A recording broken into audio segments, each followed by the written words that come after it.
decade. We have with us Dr. Rishi Bhatnagar. He's the chairman of Futrid Innovation Studios. Thank you very much, Dr. Bhatnagar. He's joining us from Delhi. Now, how has the startup mission transformed India's entrepreneurial landscape over the past decade, particularly, in tier 2 and tier 3 cities?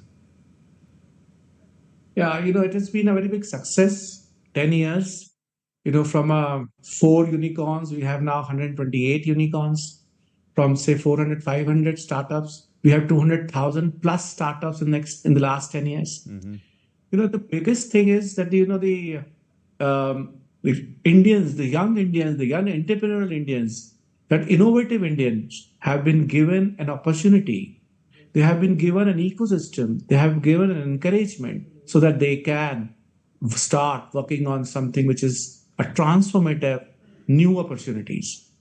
So, this is a very good successful story of the government of India, where allowing creating an ecosystem, creating incubation centers, encouraging individuals with a lot of kind of support in terms of commercial, financial, mentorship, infrastructure, so that they can create what we have unicorns now. Okay. Indeed. You say about the 128 unicorns. So what measurable impact do you think that startups have had, let's say, on employment generation, on GDP growth?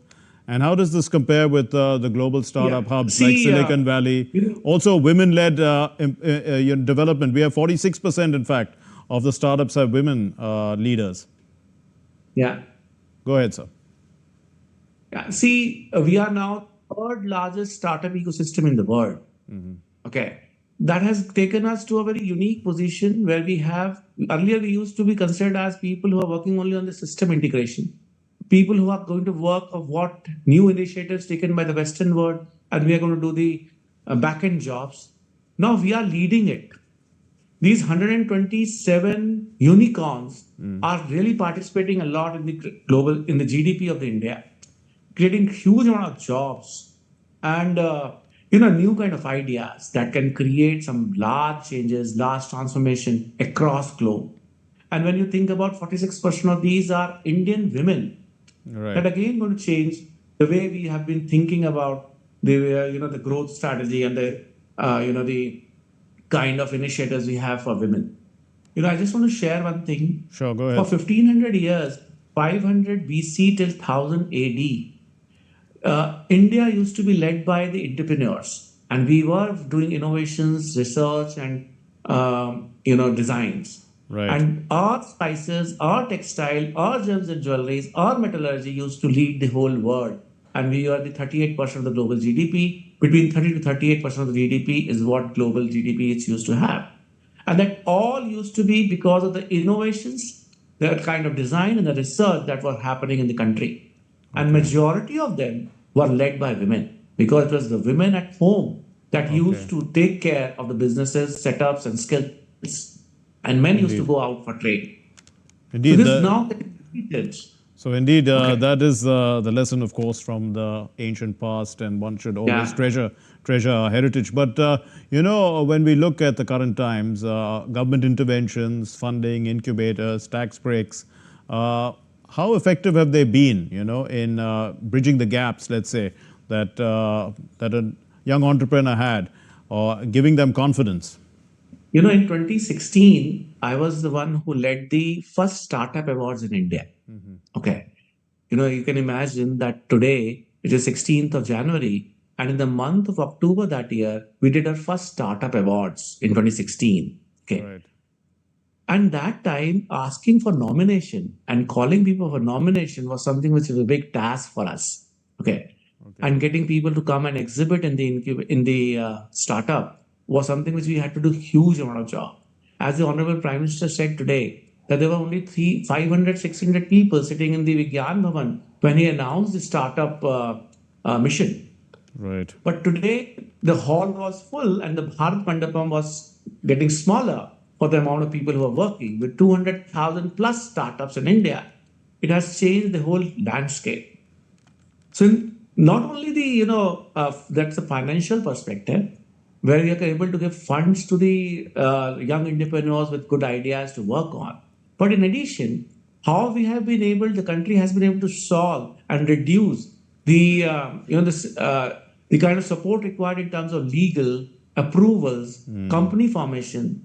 All of these things have been really great for us, Indeed. and that's what have been done under the leadership of the Honorable Prime Minister. The government of India has done a fantastic job in creating all this. And another Okay. thing is the IP creation. And this time, Right. the 100,000 crore rupees worth of money that has been put for the research led. Right. When we have to have startups, we have to have IPs, we have to have our own patents. And Indeed. that's way the country will grow by the technology. Today, Correct. when the Absolutely. Honorable Prime Minister was talking about, I am personally one of the investors, and I have also invested in the space startup. There are 200 startups in the space technology, and the future is going to be on space, future is going to be on ocean, future is going to Okay. be on next level of fuel, and so on and so forth. And now Indeed. the country is giving our young brain, young entrepreneurs to take that risk and take that opportunity of the government policies and Okay. take the country to the So next level. you're talking about different sectors where India is likely to succeed and excel, in fact. But how successful have Indian startups been in scaling globally? What challenges remain, and to make us more competitive on the world stage? See, I personally feel that India is such a huge market and we have 1.4 billion people. If we are able to grow in this market, and another thing which we have to focus on, that the Indian market force you to be at a lower price. You have to have a pricing points which Indians can buy at. So once I was reading a news from about the Honorable Prime Minister when he said initially when the mobile prices, call time prices was 16 rupees a minute, he used to say that I can afford only 1 rupee a minute, and today our calls are free. Right, Okay, right. that means the Indian telecom or Indian industry has not only worked on the scale but also at a price points. And once we are able to achieve not only the scale but also the price point which India can pay, taking it to the global market is not a big challenge if it Okay. is more of a software-based technology solution. The challenges comes when we are into the hardware or the component or the manufacturing part. There we all have to do something more. There we all have to do something more, Yes. in terms of learning, designing, and Okay. creating some more R&D and innovation to bring to the quality of that product.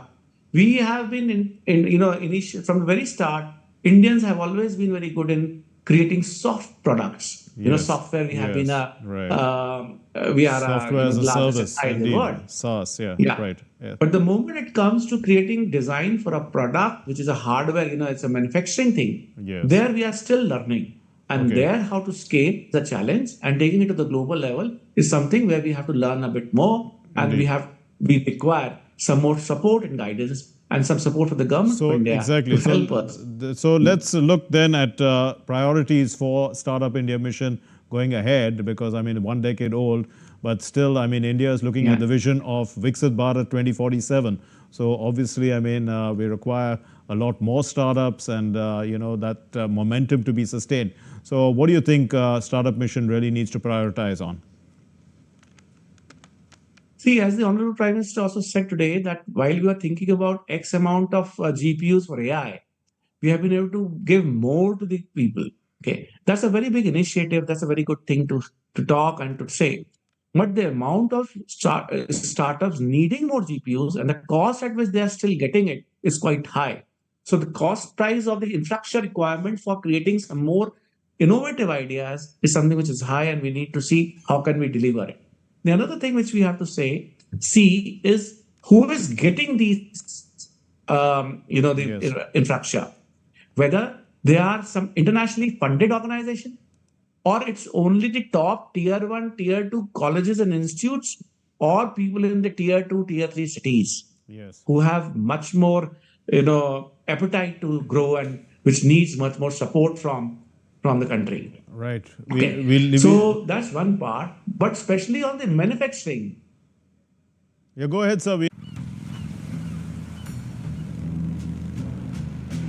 When flight prices dropped, Vikram could finally start ticking off his bucket list.